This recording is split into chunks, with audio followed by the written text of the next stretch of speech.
Good morning all of you. आज आपण accounting इक्वेशनचा 3 क्रमांकाचा प्रॉब्लेम पाहणार आहोत, जो की पेज क्रमांक आहे 35 वरती. पेज क्रमांक 35 वरचा 3 क्रमांकाचा प्रॉब्लेम पहा. तर बघा, प्रॉब्लेम आहे give the accounting equation for the following transaction. म्हणजेच खाली ज्या ट्रान्झॅक्शन दिलेल्या आहेत त्याचा अकाउंटिंग इक्वेशन दाखवा. नंबर 1 ची ट्रान्झॅक्शन आहे Arjun started business with cash ₹90,000. म्हणजेच अर्जुनने व्यवसायाला सुरुवात केलेली आहे रोख रक्कम ₹90,000 आणून. त्यानंतर नेक्स्ट नंबर 2 चे ट्रान्झॅक्शन आहे purchase motor car on credit from Honda company for ₹30,000. म्हणजेच काय, या ठिकाणी मोटार कार खरेदी केलेली आहे कुणाकडून? होंडा कंपनीकडून. परंतु कशी खरेदी केलेली आहे? ऑन क्रेडिट, म्हणजेच उधारीवर खरेदी केलेली आहे ₹30,000. त्यानंतर नेक्स्ट 3 नंबरची ट्रान्झॅक्शन आहे purchase goods from Karan worth ₹10,000 on credit. या ट्रान्झॅक्शन मध्ये सुद्धा काही वस्तू आपण करण कडून खरेदी केल्यात, परंतु त्या सुद्धा कशा खरेदी केलेल्या आहेत? ऑन क्रेडिट, म्हणजेच उधारीवर खरेदी केलेल्या आहेत ₹10,000. त्यानंतर नेक्स्ट आहे 4 क्रमांकाची adjustment goods destroy by fire ₹1,000. म्हणजेच काय तर बघा, आगीमुळे वस्तू जळालेल्या आहेत. किती रुपयाच्या? ₹1,000. म्हणजे आपलं आगीमुळे नुकसान झालेलं आहे ₹1,000. त्यानंतर नेक्स्ट 5 क्रमांकाची ट्रान्झॅक्शन आहे बघा depreciation on motor car for 1 year is ₹1,000. म्हणजेच मोटार कारवर 1 वर्षासाठी ₹1,000 घसारा आकारला जातो. तर डिप्रिशिएशन हा शब्द तुमच्यासाठी नवीन आहे. तर डिप्रिशिएशन म्हणजे काय हे मी तुम्हाला आता सांगणारच आहे प्रॉब्लेम सॉल्व्ह करत असताना. तर बघा, नेक्स्ट आपली लास्ट ट्रान्झॅक्शन आहे 6 क्रमांकाची गुड्स सोल्ड फॉर कॅश ₹5,000. म्हणजेच वस्तूची विक्री केलेली आहे, तर ती विक्री आपण रोख स्वरूपात केलेली आहे ₹5,000. तर अशा प्रकारे आज आपल्याला 6 ट्रान्झॅक्शन दिलेल्या आहेत. तर या 6 ट्रान्झॅक्शनचं आपल्याला अकाउंटिंग इक्वेशन दाखवायचं आहे. तर त्याचं या ट्रान्झॅक्शनचं सोल्युशन आता आपण बोर्डवर पाहणार आहोत. विद्यार्थ्यांनो, आत्ताच आपण स्क्रीनवरती जो प्रॉब्लेम बघितलेला आहे त्यामध्ये आपल्याला 6 ट्रान्झॅक्शन दिलेले आहेत. तर त्या 6 ट्रान्झॅक्शनचं आता या ठिकाणी आपण अकाउंटिंग इक्वेशन करणार आहोत. तर बघा, अकाउंटिंग इक्वेशन हे तुम्हाला सर्वांना पाठ असलं पाहिजे. Asset is equal to liability plus capital.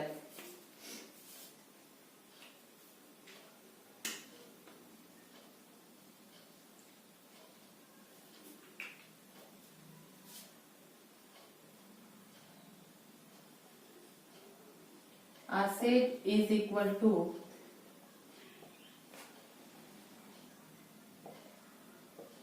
liabilities plus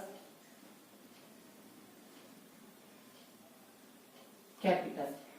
तर बघा, नंबर 1 चे ट्रान्झॅक्शन आहे Arjun started business with cash ₹90,000. मी तुम्हाला सांगितलं की प्रत्येक प्रॉब्लेम मध्ये पहिली ट्रान्झॅक्शन ही कंपल्सरी असते. स्टार्टेड बिझनेस किंवा कॉमेंट्स बिझनेस, म्हणजेच व्यवसायाला सुरुवात केलेली आहे, त्याचे इफेक्ट असे तुम्हाला लगेच लक्षात आले पाहिजे, पाठच झाले पाहिजे. तर बघा, अर्जुनने ₹90,000 कॅश आणून व्यवसायाला सुरुवात केलेली आहे.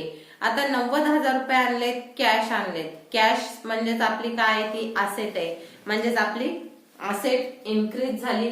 म्हणून ह्या पहिल्या ट्रान्झॅक्शन मध्ये असेट मध्ये आपण लिहिणार आहोत ₹90,000.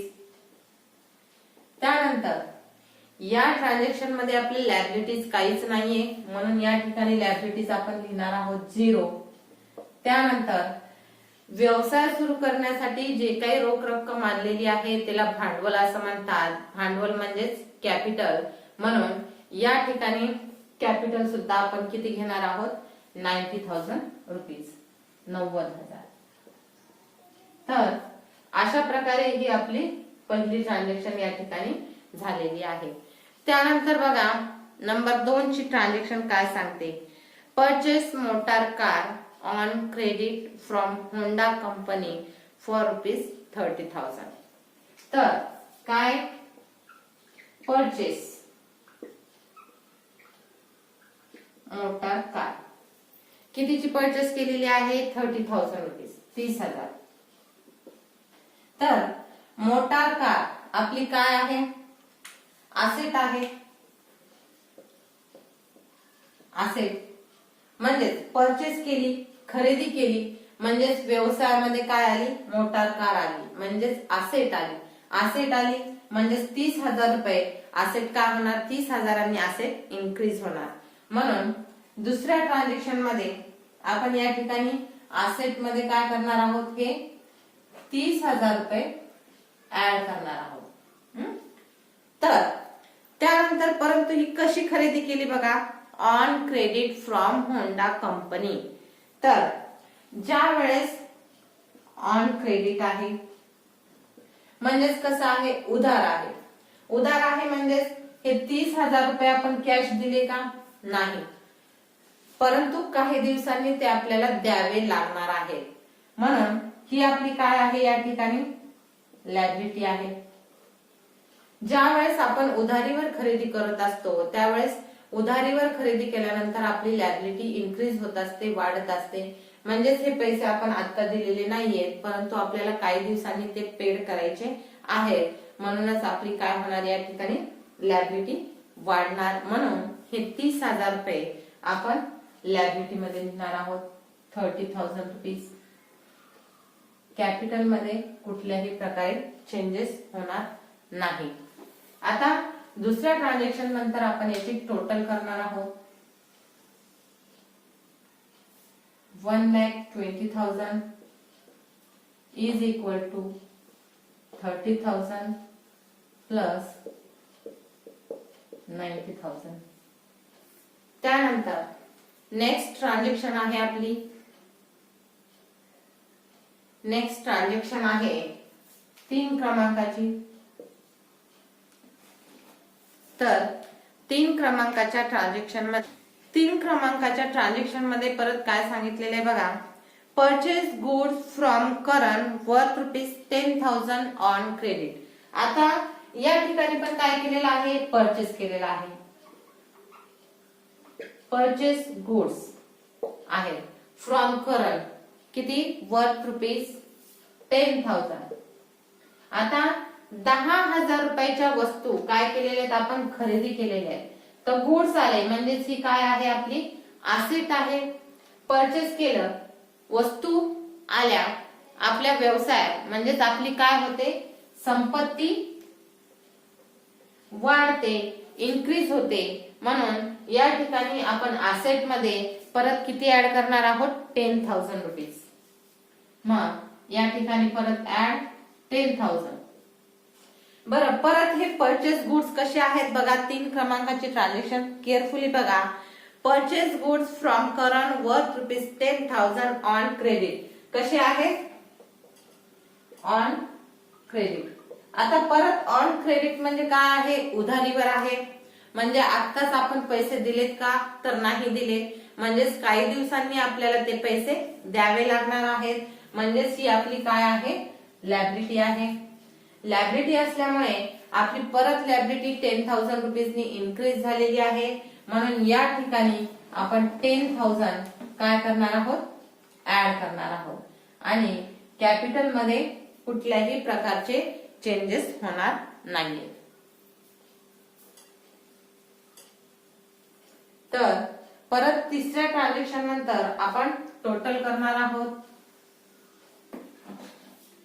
1,30,000 rupees is equal to 40,000 plus 90,000. आता त्यानंतर नेक्स्ट ट्रान्झॅक्शन 4 क्रमांकाची. बघा 4 क्रमांकाची ट्रान्झॅक्शन काय सांगते, goods destroy by fire ₹1,000. Goods destroy by fire म्हणजे काय, आगीमुळे काही वस्तू नष्ट झालेल्या आहेत. कितीच्या नष्ट झालेल्या आहेत, तर 1,000 रुपयाच्या वस्तू नष्ट झालेल्या आहेत. आता वस्तू नष्ट झाल्या म्हणजेच 1,000 रुपयाची संपत्ती आपली कमी झाली, म्हणून असेट मधून काय होणार, 1,000 लेस इज इक्वल टू लॅबिलिटी मध्ये कुठल्याही प्रकारे चेंजेस होणार नाही. आता 1,000 रुपयाचं आपलं नुकसान झालेलं आहे, आगीमध्ये वस्तू जळालेल्या आहेत, म्हणजेच 1,000 रुपयाचं आपलं भांडवल सुद्धा या ठिकाणी कमी होणार आहे. म्हणजे या ठिकाणी 1,000 काय होतील, मायनस होतील. तर या चौथ्या ट्रान्झॅक्शन नंतर परत आपण टोटल करणार आहोत. बघा 1,29,000 इज इक्वल टू 40,000 प्लस 89,000. तर यानंतर बघा 5 क्रमांकाची ऍडजस्टमेंट काय आहे, depreciation on motor car for 1 year is ₹1,000. आता डिप्रिशिएशन ऑन मोटर कार ₹1,000. आता डिप्रिशिएशन म्हणजे काय हे सगळ्यात आधी तुम्हाला माहिती पाहिजे. तर डिप्रिशिएशन म्हणजे काय, घसारा. आता घसारा म्हणजे काय हे सुद्धा तुम्हाला माहिती नसेल, कारण डिप्रिशिएशन हा शब्द नवीन आहे. तर तुम्हाला एक एक्झाम्पल देऊन तो त्याचा अर्थ तुम्हाला स्पष्ट होईल. जसं की बघा आपण 2 व्हीलर घेतो किंवा कुठलीही एखादी वस्तू घेतो, ती 2 किंवा 3 वर्ष आपण वापरली. आपण एक गाडी घेतली 50,000 रुपयाला, ती फक्त 1 वर्ष वापरली, दुसऱ्या वर्षी जर विक्रीला काढली तर तिचे 50 ला 50,000 येतात का, तर नाही येत. तर त्याची जी किंमत आपण दिली आहे त्यापेक्षा कमी किंमत येईल, 40,000 येईल किंवा 35,000 येईल. तर अशा प्रकारे या 50,000 वस्तूचे 1 वर्षानंतरच आपल्याला 40,000 आले. हे कशामुळे येते की कुठलीही वस्तू किंवा कुठलीही मशिनरी आपण जर वापरली तर वापरल्यामुळे तिची काही झीज होत असते, आणि झीज झाल्यामुळे त्याचे मूल्य काय होत असतं, कमी होत असतं. तर त्यामुळे व्यवसायामध्ये ज्या काही स्थिर संपत्ती आहेत, फिक्स असेट आहेत, त्यावर दरवर्षी ठराविक दराने डिप्रिशिएशन चार्ज केलं जातं. जसं की आपण एक मशिनरी खरेदी केली 50,000 रुपयाची, ती जर आपण वर्षानुवर्ष वापरली तर कालांतराने 10 वर्ष असेल, 20 वर्ष असेल, ती काय होईल, निकामी होईल. ती आपल्याला भंगारमध्ये ती विकावी लागेल, तिचं मूल्य आहे अतिशय कमी येईल किंवा येणारच नाही. तर अशा प्रकारे ती मशिनरी कालांतराने वापरल्यानंतर आपल्याला नवीन मशिनरी घ्यावी लागते. तर तिची जर ही आपण झीज दाखवली नाही तर आपला प्रॉफिट काय दिसेल, जास्तीचा दिसेल. त्यामुळे ज्या फिक्स असेट आहेत, स्थिर संपत्ती आहेत, त्यावर दरवर्षी ठराविक दराने म्हणजे 5% असेल, 10% असेल, या दराने काय केला जातो, डिप्रिशिएशन चार्ज केला जातो, म्हणजे घसारा आकारला जातो, म्हणजे झीज त्याची केली जाते. जसं की कुठलीही वस्तू घ्या, आपण वापरल्यामुळे काय होत असते, तिची झीज होत असते, आणि काही दिवसानंतर मग तिचं ते वापरून तिचं मूल्य हे कमी होत असतं. त्यामुळे हे डिप्रिशिएशन चार्ज केलं जातं. तर अशा प्रकारे 5 क्रमांकाच्या ऍडजस्टमेंट मध्ये आपल्याला सांगितलेलं आहे, depreciation on motor car for 1 year ₹1,000.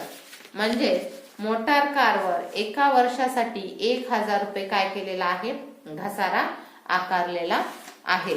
तर ही जी झीज आहे, तर ह्या झीजमुळे काय होतं, संपत्तीचं मूल्य कमी होतं. जसं की एखादी असेट आहे 50,000, त्यावर आपण डिप्रिशिएशन चार्ज केलं, हे डिप्रिशिएशन आपण काय करत असतो, लेस करत असतो. त्यामुळे ह्या असेटचं मूल्य काय झालेलं आहे, 1,000 रुपयांनी कमी झालेलं आहे. जसं की मी तुम्हाला एक एक्झाम्पल दिलं, तुम्ही 2 व्हीलर घेतली म्हणजेच मोटरसायकल घेतली 40,000 रुपयाला जर घेतली असेल ह्या वर्षी, तर पुढच्या वर्षी जर विक्रीला काढली तर तुम्हाला 35,000 किंवा 30,000 मूल्य त्याचं येतं. म्हणजेच तिचं 5,000 काय झालेले, त्याची झीज झालेली आहे. 5,000ने त्याचं मूल्य कमी झालेलं आहे. तर मग ज्यावेळेस आपण हे डिप्रिशिएशन चार्ज करत असतो त्यावेळेस आपल्या संपत्तीचं मूल्य कमी होत असतं. म्हणून हे डिप्रिशिएशन आपण काय करणार आहोत, असेट मधनं लेस करणार आहोत. म्हणून 5 क्रमांकाची जी ट्रान्झॅक्शन आहे बघा, depreciation on motor car for 1 year ₹1,000 हे आपण या ठिकाणी लेस करणार आहोत. कारण डिप्रिशिएशन मुळे आपल्या संपत्तीचं मूल्य काय होत असतं, तर कमी होत असतं. तर मग या ठिकाणी लायबिलिटी मध्ये कुठल्याही प्रकारे चेंजेस होणार नाही, परंतु आपलं भांडवल सुद्धा 1,000 रुपयांनी कमी होणार आहे. म्हणून कॅपिटल मधून सुद्धा 1,000 रुपीज आपण काय करणार आहोत, लेस करणार आहोत.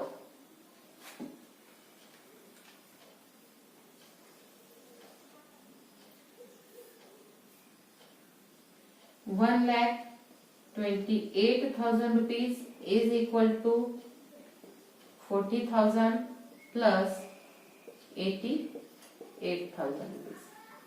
तर अशा प्रकारे ही 5 क्रमांकाची ट्रान्झॅक्शन आपण या ठिकाणी पाहिली आहे. त्यानंतर शेवटची एक ट्रान्झॅक्शन आपली बाकी आहे बघा. 6 क्रमांकाची ट्रान्झॅक्शन काय सांगते, गुड्स सोल्ड फॉर कॅश ₹5,000. आता या ठिकाणी काय केलेलं आहे, गुड्स सोल्ड बघा, सोल्ड फॉर कॅश ₹5,000. आता ज्या वेळेस गुड्स काय केले, सोल्ड केले, विकले, तर विकल्यामुळे आपल्या व्यवसायातील संपत्ती काय झाली, बाहेर गेली. म्हणजेच आपल्याकडे जे वस्तू होत्या 5,000 रुपयाच्या, त्या विकल्यामुळे त्या आपल्याकडे राहिल्या का, आता नाही, तर त्या व्यवसायातून बाहेर गेल्या. म्हणजे संपत्ती आपली काय झाली, 5,000 रुपयांनी कमी झाली. तर ही 6 क्रमांकाची ट्रान्झॅक्शन आहे. Goods sold for cash ₹5,000. ज्यावेळेस आपण सोल्ड करतो त्यावेळेस व्यवसायातून ती संपत्ती बाहेर जाते, म्हणून आपली असेट ही 5,000 नी काय झालेली आहे, कमी झालेली आहे. म्हणून या ठिकाणी आपण 5,000 रुपीज काय केलेले आहेत, लेस केलेले आहेत. परंतु कसे सोल्ड केलेत बघा, goods sold for cash ₹5,000. For cash आहे या ठिकाणी, फॉर कॅश. तर आता ह्या 5,000 रुपयाच्या वस्तू व्यवसायातून बाहेर गेल्या, परंतु त्याच्या बदल्यात व्यवसायामध्ये काय आली, कॅश आली. वस्तू आपण पुढच्या व्यक्तीला दिल्या, त्याच्या बदल्यात त्यानं आपल्याला पैसे दिले. तर मग व्यवसायातून वस्तू बाहेर गेल्या, वस्तू सुद्धा आपली संपत्ती असते, म्हणून आपण 5,000 रुपये हे असेट मधून लेस केले, परंतु त्याच्या बदल्यात आपल्याकडे कॅश आली. कॅश आली म्हणजे कॅश सुद्धा काय आपली असेट आहे, म्हणजेच असेट वाढली. म्हणून या ठिकाणी आपण काय केले, 5,000 रुपये परत ऍड केले. तर अशा प्रकारे ही ट्रान्झॅक्शन आपली या ठिकाणी झालेली आहे. तर या ट्रान्झॅक्शन नंतर आपण टोटल करणार आहोत बघा. 5,000 रुपये लेस केले आणि परत 5,000 ऍड केले, तर पहिल्या अमाऊंट मध्ये कुठल्याही प्रकारे चेंजेस होणार नाही. म्हणून 1,28,000 रुपीज ऍज इट इज या ठिकाणी येतील. त्यानंतर लायबिलिटी आपली आहे 40,000 रुपीज प्लस आपलं कॅपिटल आहे 88,000 रुपीज. तर 6व्या ट्रान्झॅक्शन नंतर आपली टोटल असेल 1,28,000 इज इक्वल टू 40,000 प्लस 88,000 म्हणजे 1,28,000 इज इक्वल टू 1,28,000. तर अशा प्रकारे ह्या दिलेल्या 6 ट्रान्झॅक्शन तुमच्या लक्षात आल्या असतीलच.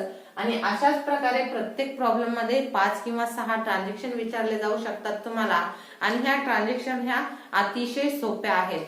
आपण 2 दिवसापासून हे अकाउंटिंग इक्वेशन पाहत आहोत, तर ते तुमच्या लक्षात आलं असेलच की हे कशा पद्धतीने सॉल्व्ह केलं जातं किंवा याचा सोल्युशन हे अतिशय सोपं आहे. बघा, आता ह्या ज्या ट्रान्झॅक्शनचं सोल्युशन सांगितलेलं आहे ते परत एकदा तुम्हाला थोडक्यात सांगते, थोडक्यात तुम्हाला या ठिकाणी परत एक्सप्लेन करून देते. तर अकाउंटिंग इक्वेशन सॉल्व्ह करण्यासाठी आपल्याला हे इक्वेशन पार्ट असणं गरजेचं आहे. तर इक्वेशन आपलं आहे asset is equal to liability plus capital. तर या ठिकाणी पहिली ट्रान्झॅक्शन ही प्रत्येक प्रॉब्लेम मध्ये सेम असते, स्टार्टेड बिझनेसची. तर Arjun started business with cash ₹90,000. म्हणजेच अर्जुनने 90,000 रुपये रोख रक्कम आणून व्यवसायाला सुरुवात केली.